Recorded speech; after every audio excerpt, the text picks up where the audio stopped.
नमस्कार दोस्तों, स्वागत है आपका मेरे चैनल महेश एस्ट्रो ज्योतिष नेटवर्क में। आज हम बात करेंगे कुंभ राशि के विषय में, क्योंकि कुंभ राशि के जातकों के लिए इस समय एक सबसे बड़ी बात यह है कि उनकी ही राशि के अंदर में चंद्रमा का ग्रहण लगने वाला है।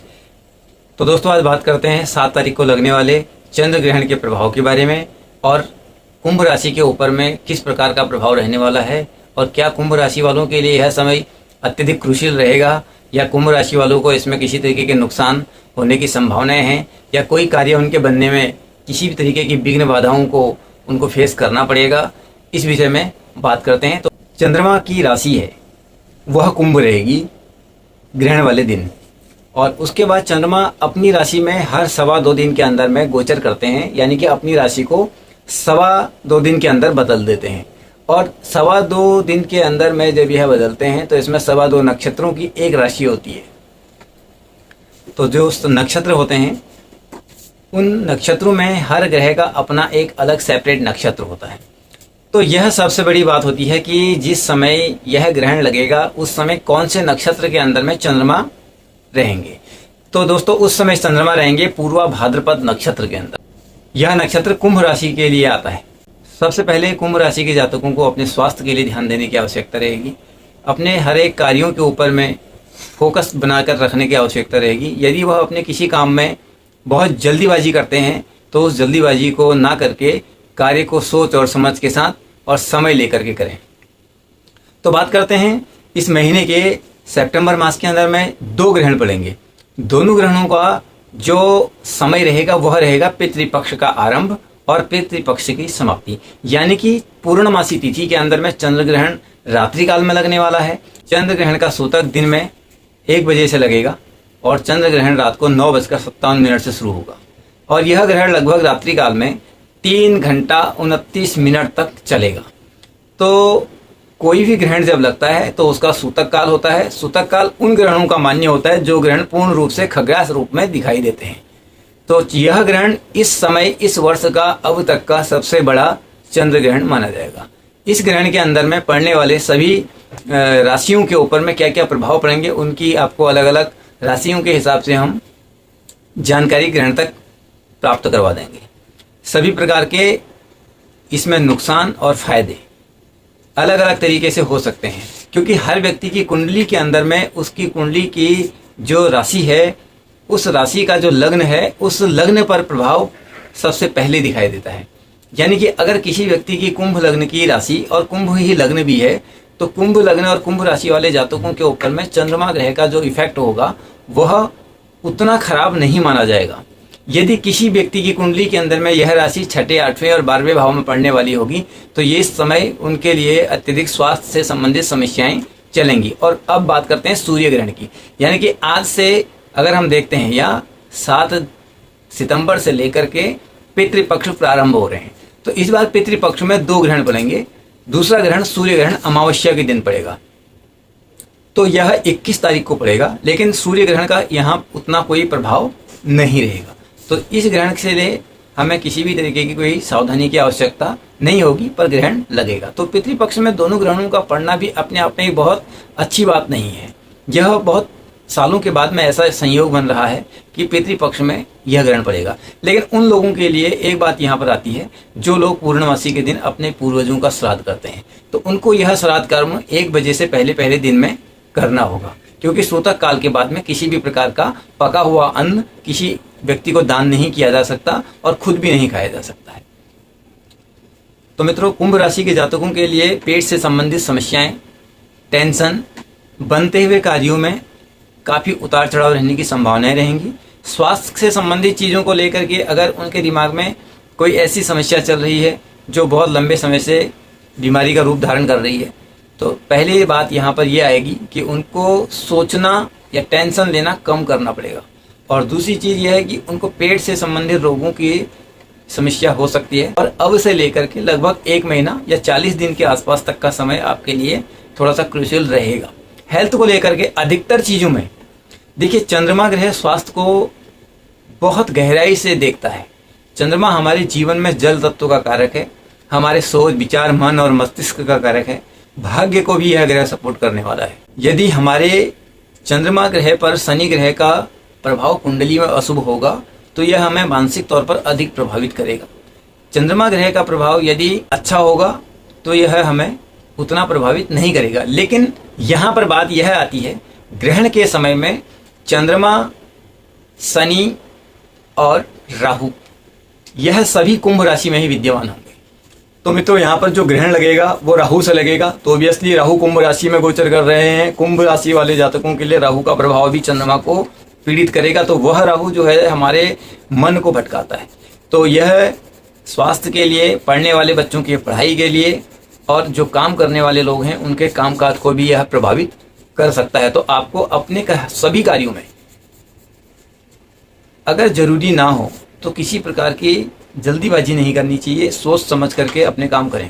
तो पढ़ने वाले विद्यार्थी हैं, अगर उनकी कुंभ राशि है तो पढ़ने वाले बच्चों के लिए यह ग्रहण उतना किसी भी प्रकार से नुकसानदायक नहीं होगा। लेकिन यहाँ पर चंद्र राहु की जो युति कुंभ ही राशि में बन रही है तो यह हमारे ध्यान भटकाने वाला योग होगा और बहुत सारी परिस्थितियों में यह ग्रहण हमारे मन के अंदर में कुछ अलग चीज़ों के ऊपर एक्सपेरिमेंट करने की तरफ मन को लेकर के जा सकता है और कुछ लोगों के अंदर में कुछ गलत चीज़ों को अपनाने की या किसी भी प्रकार के नशा या इस तरीके की स्थिति को बढ़ा सकता है। तो एडिक्शन किसी भी चीज़ का होना बहुत गलत है और उसमें अगर कोई हम विद्यार्थियों की बात करते हैं तो अगर उनके अंदर पढ़ाई का एडिक्शन हो तो बेहतर है। यदि पढ़ाई से ध्यान हट करके किसी अन्य चीज़ की तरफ ध्यान डाइवर्ट होगा तो वो उनके लिए गलत होगा। हम बात करेंगे प्रोफेशंस की। यदि आप नौकरी करते हैं या फिर आप अपना व्यापार करते हैं, व्यापार करने वाले लोगों के लिए इस समय चंद्र ग्रहण अगर उनकी कुंडली के अकॉर्डिंग लग्नस्थ रहेगा या दशम भाव में उनकी राशि बनती है तो ऐसे लोगों को व्यापार करने में थोड़ी सी परेशानियों का सामना या मंदी का सामना करना पड़ेगा। उनको अपने कार्य क्षेत्र पर थोड़ी बहुत पेशेंस लेकर के चलना पड़ेगा, यानी कि उनके लिए एक महीने अप एंड डाउन का रहेगा। लेन देन में सावधानी रखें।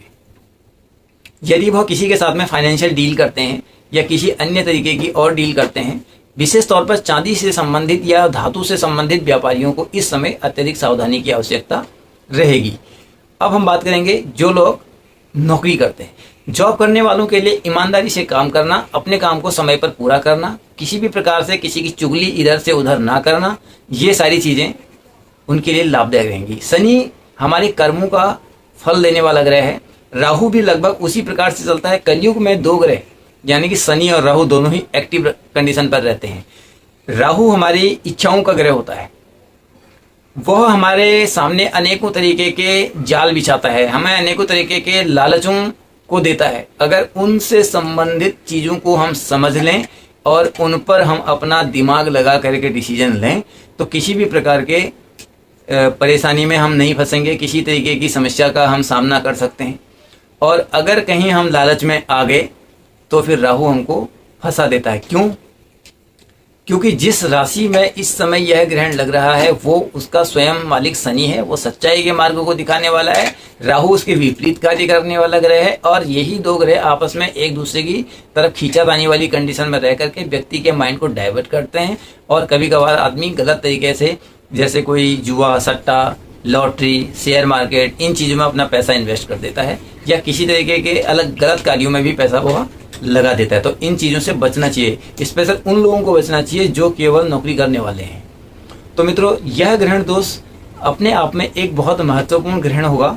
यह हमारे मन, मस्तिष्क और विचारों को एक समूह में संगठित कर करके उसको अपने हिसाब से डाइवर्ट करने की शक्ति रखता है, क्योंकि चंद्रमा हमारे मन और सोच विचार का कारक है। चंद्रमा बहुत शीतल शांत ग्रह भी है, लेकिन चंद्रमा की पावर हमारी कुंडली में सभी ग्रहों में से अगर हम देखें तो बहुत महत्वपूर्ण रूप से सबसे अधिक भी है।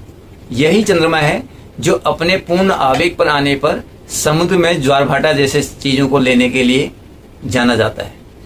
तो अपनी स्थिति पर हम स्वयं निर्णय लेकर के अपने कार्यों को परख करके किसी के ऊपर में बिना सोचे और समझे विश्वास ना करके अगर कार्य करेंगे तो निश्चित तौर पर कुछ ही समय के बाद में हमको सही परिणाम प्राप्त होने लग जाएंगे।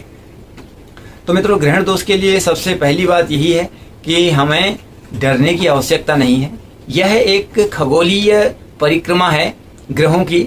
जब चंद्रमा और सूर्य के मध्य में पृथ्वी आ जाती है, सूर्य के प्रकाश को अवरोध कर देती है, यानी कि रोक देती है और चंद्रमा का अपना कोई अस्तित्व प्रकाश का नहीं होने के कारण से सूर्य के प्रकाश से ही यह ग्रह विद्यमान रहता है, चमकदार रहता है, अपनी रोशनी को दिखाता है। तो वो एक्चुअल में चंद्रमा की अपनी नहीं, सूर्य की ही परिछाया होती है, सूर्य की ही रोशनी होती है। तो उस क्रम में यदि बीच में कोई ऐसी चीज आ जाती है तो वो चंद्रमा को उतने समय के लिए या उस अवधि के लिए अंधकारमय बना देती है। तो ऐसे ही इस ग्रहण काल में यदि हमारे बीच में ऐसी कोई चीज आ जाती है जिसको लेकर के हम उस मध्य काल में कुछ ऐसे निर्णय ले लेते हैं जो हमको नहीं लेने चाहिए, तो वही हमारे लिए भी लंबे समय तक परेशानी या अंधकार का कारण बन जाते हैं। चंद्र ग्रहण के बारे में यदि हम आपको और डिटेल में बताएं तो चंद्रमा ग्रह व्यक्तिगत जीवन पर बहुत बड़ा प्रभाव डालता है। इसका अगर राहु चंद्रमा की युति जिन कुंडलियों में होगी या सूर्य केतु की स्थिति जिन भी कुंडली में होगी, जो भी जातक इस वीडियो को देख रहे हैं, अगर उन जातकों के कुंडली में यदि चंद्रमा राहु के साथ में है या फिर सूर्य केतु के साथ में है या इन दोनों में से कोई भी ग्रह एक दूसरे के साथ में बैठा हुआ है, मान लो यदि राहु के साथ में चंद्रमा नहीं है, सूर्य है, तब भी वह ग्रहण दोष ही माना जाएगा। तो ऐसी परिस्थितियों में व्यक्तिगत जीवन के ऊपर में हमने यह देखा है कि उसकी पारिवारिक जीवन वाली स्थितियों में बहुत ज्यादा उतार चढ़ाव रहता है।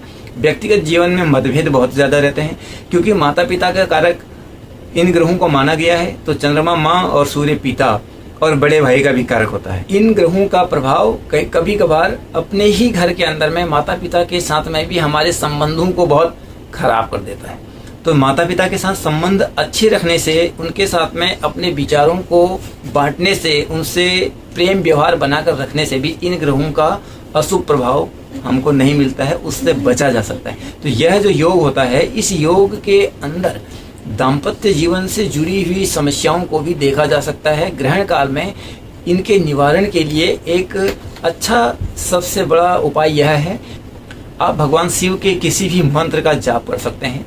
उसमें नमः शिवाय मंत्र भी है। पंचाक्षरीय मंत्र सबसे अद्भुत मंत्र है। नहीं तो शिव का कोई भी ध्यान मंत्र आप कर सकते हैं। शिव सहस्र नाम स्तोत्र का पाठ कर सकते हैं जिसमें शिव जी के 1000 नाम हैं। यह 1000 नाम ग्रहण काल में पाठ करने से व्यक्ति को ग्रहण से मिलने वाले अशुभ प्रभाव में निश्चित तौर पर लाभ मिलता है। राशि के ऊपर में इस ग्रह का जो इफेक्ट होगा वो कब तक रहेगा, तो कुंभ राशि के ऊपर में यदि ग्रहण लग रहा है तो कुंभ राशि के जातकों को 2 ग्रहणों का सामना करना पड़ेगा। क्योंकि पहले यहाँ पर चंद्रमा ग्रहण और पितृपक्ष के अंदर ही एक ही महीने के अंदर में दूसरा ग्रहण आ रहा है। भले से दूसरा ग्रहण इस राशि में नहीं लगेगा, लेकिन वहाँ गोचर व्यवस्था के हिसाब से सूर्य भी अशुभ प्रभाव ही रहेंगे। तो इसलिए आपसी संबंधों में सुधार और व्यक्तिगत जीवन के अंदर में बहुत सटीकता की आवश्यकता रहेगी। 1 से 1.5 महीने के अंदर आपको बहुत ज़्यादा न्यूट्रल रहने की आवश्यकता है। किसी भी तरीके के प्रेशर को लेकर के चलने की आवश्यकता नहीं होगी। तो मित्रों, इसके साथ ही हम देते हैं आपसे विदा। यह वीडियो आपको कैसा लगा, इसके लिए हमें कमेंट बॉक्स में बताएं। अगर वीडियो अच्छा लगा हो तो वीडियो को लाइक, शेयर एंड सब्सक्राइब जरूर करें। नमस्कार।